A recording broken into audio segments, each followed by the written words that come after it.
Alright, just a little maintenance work here. We're gonna give this little friend a haircut. She's a white Belleza Gaura. So, you know, it's one of my favorite plants. It's so beautiful.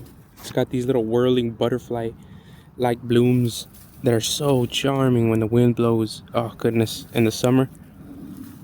But she needs a haircut. But she's got a lot of nice growth. Look, kind of sturdy. This is like a, I think, 3-year-old specimen. So at this point, it's even given us some puppies along the way. And those have gone to various other gardens. But see this one here? Give her a nice little haircut. I left a couple kind of big strategically cut stems for support. That way it has that little upright. And so yeah, I'm gonna record it because I thought it was kind of funny the way I'm gonna do this. So I'm gonna braid her up into a ponytail and cut it down to the root here. So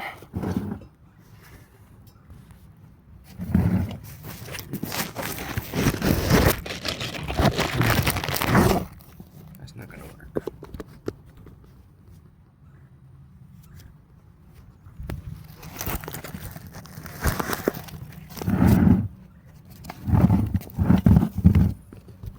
And definitely a tripod and clutch, and I do have them, so for future runs and considerations we'll run that tripodage.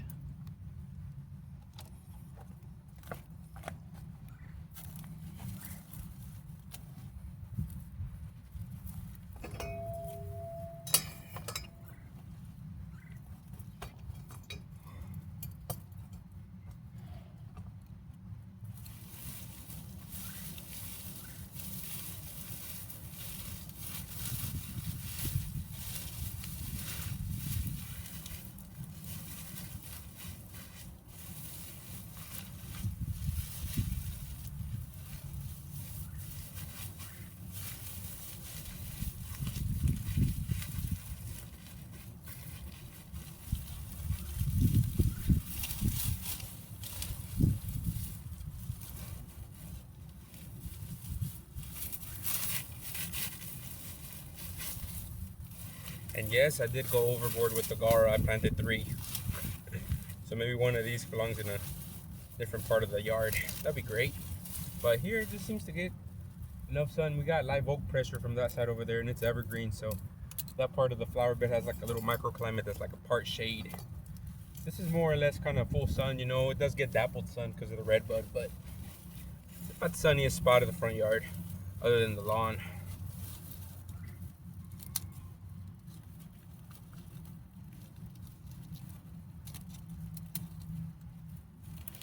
And we're gonna go in with the snips because they're just a little bit faster, more precise.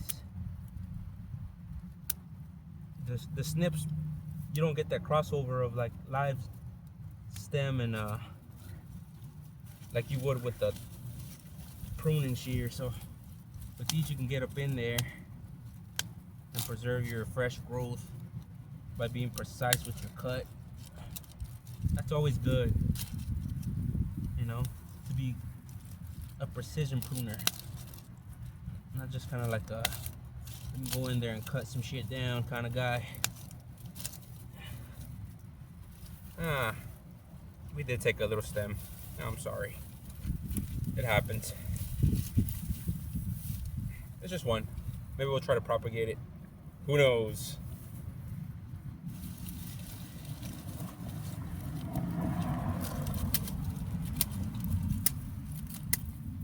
Anyways, y'all, this really is one of my favorite plants. It's like top 3 of my favorite plants. It's so beautiful. Fitting to its name, its common name, they call it. It's actually a cultivar, you know, or a nativar. So for you Puritans out there, you're probably getting all worked up, but hey, it's my preference as a gardener. I love those little blooms.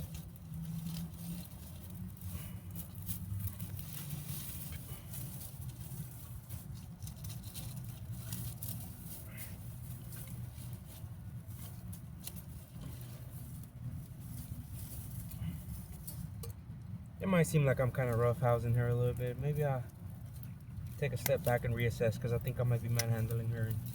We don't want that. All this little growth is tender. That's why I waited for kind of like the middle of the month. And I bet you we'll still get one of those really cold spells at the end, you know. Wouldn't be surprised if in April. Hopefully these will hardy up a little bit. But, you know, I'm not particularly happy with the way they're flopping here. And that just kind of conveys that I was late to trim these on this one. Perhaps maybe about a week or so, because now they're gotten kind of tall depending on the support. So I'm gonna switch strategies. I'm gonna leave some support, that way it maintains kind of like a bushy kind of form. So what I'm gonna do, we're really gonna ponytail her up, and I'm gonna just kind of cut over the top.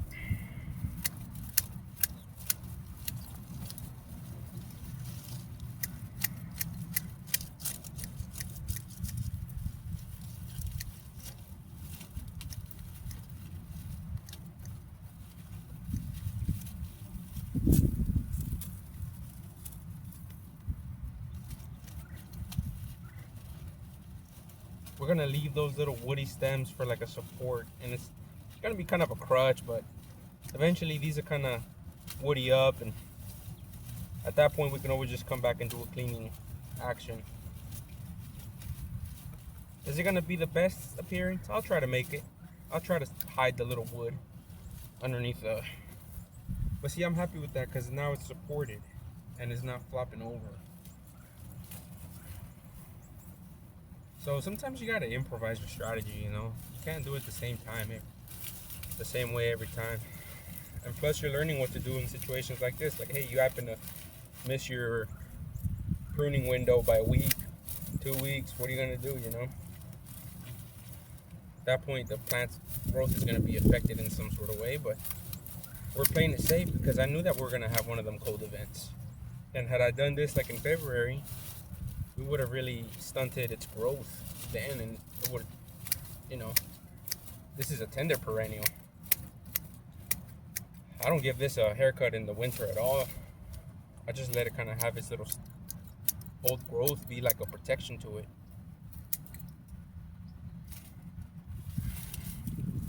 And yeah, it traps leaf litter in here, and does it look like shit? Sometimes. But there's that compromise, you know? I'm pretty sure that it's habitat too. I found a couple, well, wasp nests, but I'd argue that's habitat. You probably wouldn't agree that that's habitat we would want to create, but you can't control those things.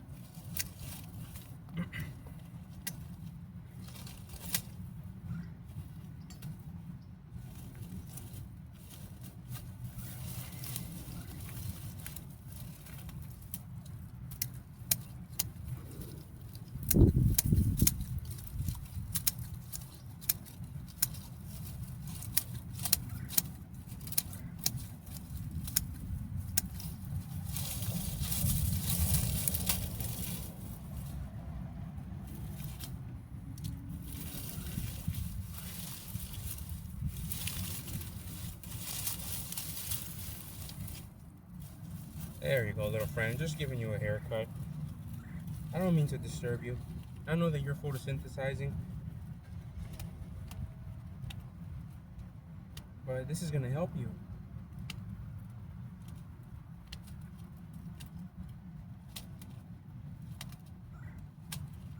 By the way, herein lies the tip to having your Gaura come back 3 years. You know, I think this is a biennial, if I'm not mistaken. I could be, but just let the woody be. Let the spent blooms, that last round of blooms that you're getting, maybe like, I don't know, October, September. I've gotten them as late as that. Just let them be the last ones and don't trim after that. And then have another focal point in your garden. At that point, this big muley was having its plumage, so it distracted from the fact that this one was kind of a little bit scraggly looking, but I'm telling you, it traps that leaf litter, traps a little bit of that temperature from the soil. If there's like a ice or snow event, it safely accumulates on the wood, on the spent wood stems, rather than direct contact on the soil or where like its little crown is, and it'll come back for you reliably. Because this one's a hit or a miss for people, you know. But people like to just have everything just deadly tidy, you know. Just let it be.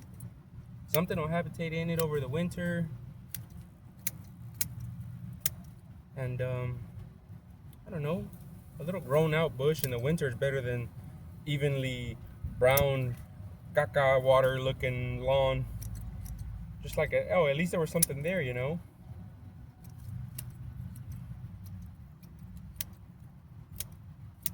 And in years previous, I've done a living mulch here. I've let whatever was growing, particularly like some euphorbias, um, just really be.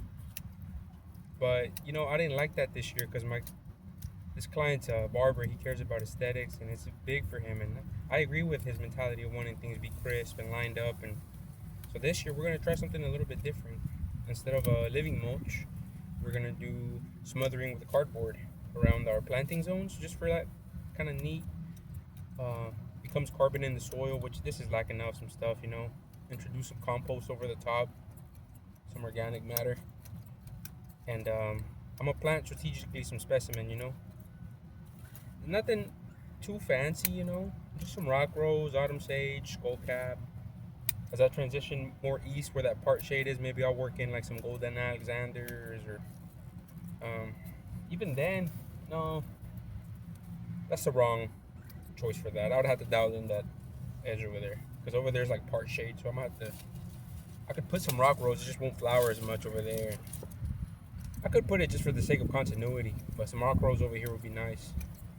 I don't want to go with Turk's cap because Turk's cap gets really, once it gets a spread, it's really like predominant, you know. So I have to go something that'll, hey, maybe like a little beauty berry tucked away in that corner over there. We're gonna go with a second tree over there. And I always wanted maybe like a Eve's necklace but the client wants to go with crepe myrtle, so we gotta have a come to Jesus moment about that at some point. But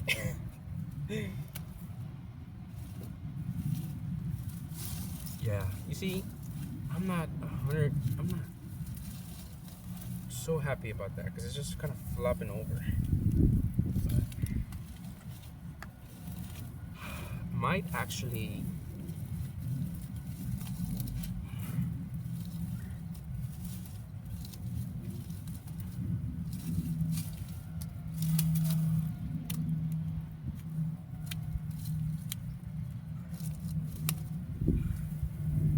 some of this is just I'll sacrifice it. It's too floppy.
Yes, this is my job.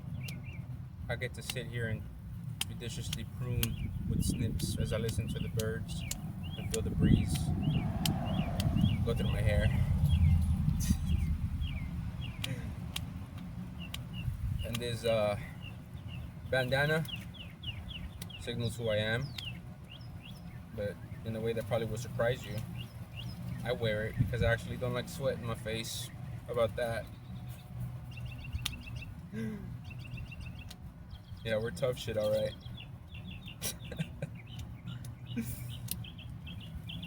I love this.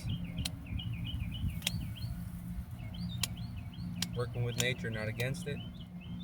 At my own pace. Client will be happy. This is it, y'all. This is a dream for me.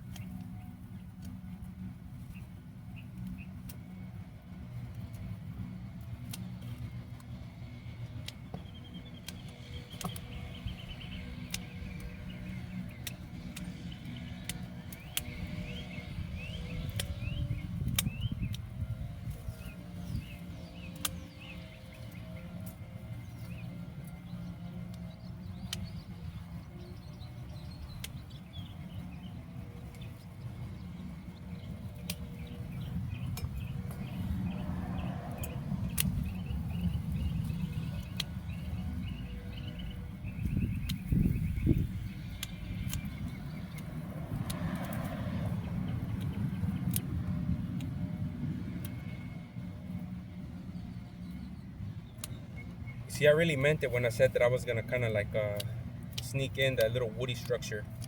I don't want it to be prominent and just jutting out. I want this to look clean and crisp. So I'm going in, creating pockets of little woody remnant. And I'm not worried, it'll break down. And once this stuff starts kind of hardening up, you know, getting a little bit more woody, it'll sustain itself. And at that point, I could always reassess and go back. But yeah, it kind of retained its form here. And I'll give y'all kind of like a little back view shot of what I was working on over there.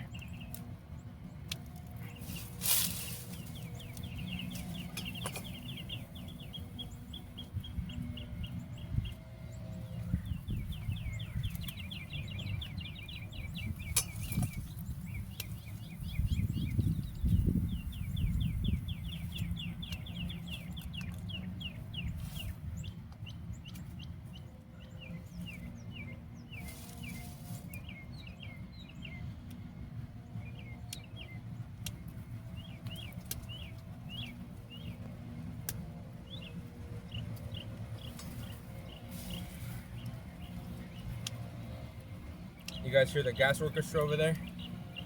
It's actually a one-man show today, just a single guy and his blower. He's rigged up, fumigating himself, letting natural selection run its course.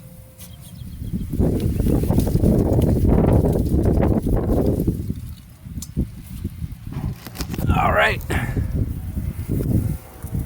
here we are. See? Held up its little shape. And it's in little pockets here. The woody stuff, you don't really see it. She'll harden up. But I like that upright habit on this Gaura as much as I can. Because those little blooms, when it has a little bit of kind of like that outward kind of grace, they just kind of like spill over, you know, and it gives it kind of like this little dramatic effect. But eventually this little guy's gonna want to do what it wants, and I will let it. It's just because it's still tender and not necessarily hardened off. I would just give it a little support, and who knows, maybe little critters will find these little sticks helpful to roost on or something if they wanted to.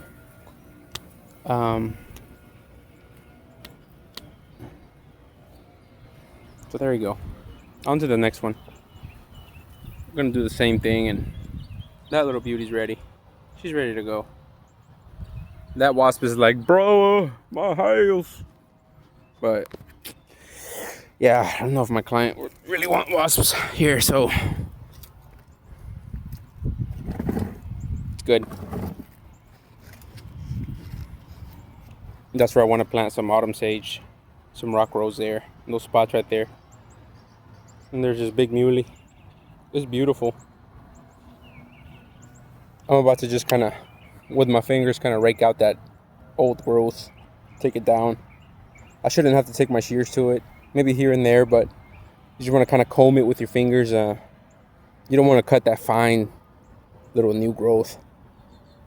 You know, this bed needs some work, but I'm gonna treat it as a project and get on the same page with my client. This is a little red bud. It just got done blooming. Then we have a live oak puppy here. I'll try to extract him out, and area of opportunity over there with that crepe myrtle. Jeez, it's a dwarf, but maybe like an Eve's necklace or something. Maybe like a twin red bud, like an Eastern red bud or something. But they're not long-lived trees, but you know, doesn't really matter to me. Look at that.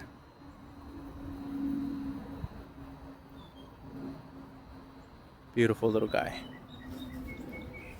I don't know if y'all want to stick around for that second one, but if you're willing to stick around, I'll keep the tape going. Maybe I can edit it out, do like a quick fast-paced one or something. Give you the illusion that I did it fast.